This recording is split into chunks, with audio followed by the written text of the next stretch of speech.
Assalamualaikum warahmatullahi wabarakatuh. Hello everyone, good morning. How are you today? Okay guys, let me to introduce myself. My name is Ulya Tunisa. You can call me Ulya. I was born in Sampang, 28 September 2011. I'm 13 years old. I'm from the First Junior High School of Nazhatul Tulab. I'm staying in Bekasi, Cibitung, Jawa Barat.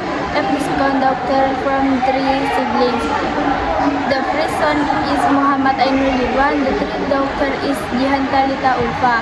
My ambition is doctor because I want to save the lives of people who are sick.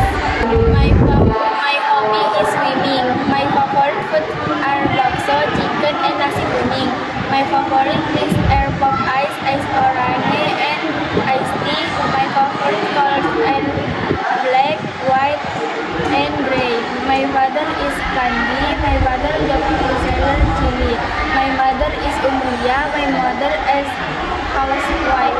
Okay guys, thank you for attention. Assalamualaikum warahmatullahi wabarakatuh.